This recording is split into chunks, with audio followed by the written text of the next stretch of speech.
kuwani waa qabiilka Hadzabe oo ah qabiil ku nool wadanka Tanzania isla markaana ah dad qaraabsata ah.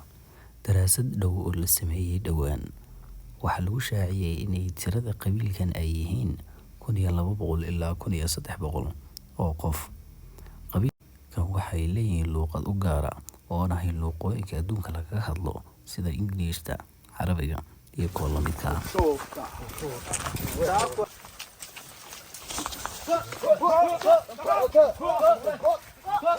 Subax hore ay soo jarmaadayaan si ay u soo helaan wixii maalinka lagu noolaan lahaa. Qabiilkan Hadzabe ma jiraan wax ka xaaraan ah oo ah duurjoogta. Qabiilkan ma lahan wax ka raashin ah, mana aha dad wax beerta oo wax la soo baxa. Kaliya waxay ku nool yihiin maalinka waxay soo helaan ay gacantooda ku soo qabsadaan. Markii la gaaro xilliga wada tashiga, qabiilkan ma lahan hoggaan joogto ah oo laga amar qaato ama madaxweyne u ah. 20 qof iyo 30 qof ayaa wada tashanaya. Kadib ayaa laga go'aan gaarayaa arrinka markaas yaala. Markii la gaaro xilliga guurka, wiilka iyo gabadha isdoortay, waalidku kuma lahaanayo wax go'aan ah. Lagamana yaqaano wax la yiraahdo meher. Kaliya waxa laga rabaa wiilka gabadha doonaya. Wiilka ayaa dhowr toddobaad u qabta shaqo guri iyo ugaarsi qoyska gabadha. Haddii ay ku qancaan ixtiraamka iyo kartida uu muujiyo, waa ay aqbalaan.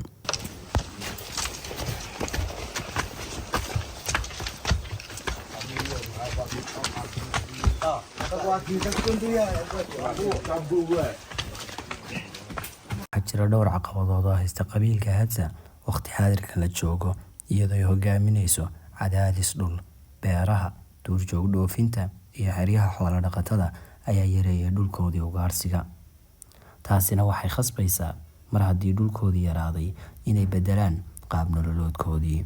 Ururo maxalli ah iyo NGO ayaa cadaadin ku haya dowladda Tanzania si loo cadeeyo xuquuqda dhuleed ee qabiilka Hadzabe.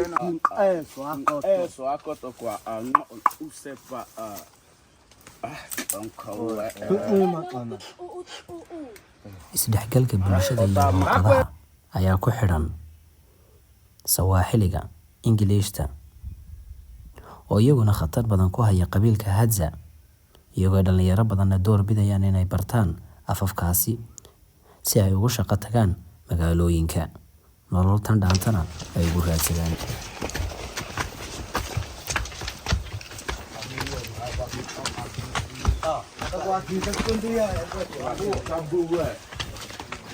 Gunaanadkii, qabiilkan waa mid ka mid ah ummadda adduunka ee wali haysata qaab nololeedkii ugaarsiga ahaa.